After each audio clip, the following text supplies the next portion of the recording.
Hello everybody, welcome to my channel. Today I'm going to show you an easy way to earn from Facebook Reels in a minute. For that, you have to follow my instructions very carefully. You can see that an option that is create reel on Facebook. So click on the create reel, and from that you have to upload your desired video. But what type of video will you upload? For that, you have to upload any videos from Amazon, like you have to promote any product, and that should be very much unique and attractive to the audience, and you have to just promote the link.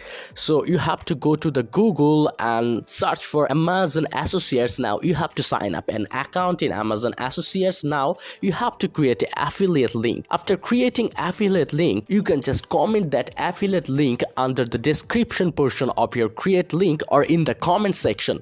So whoever interested in your reel which is made on that particular product will click on the link and buy the product, and you will get the commission. So this is the easiest way to earn from Facebook Reels, because you do not have to fulfill any criteria of monetization. You have to just promote the product of Amazon, and I can assure that this type of videos got millions of views, and from those millions of views, some thousands will obviously buy the product and use your link, and you will get your earning. So if this tutorial helped you, like this video and don't forget to subscribe to my channel. See you in the next one.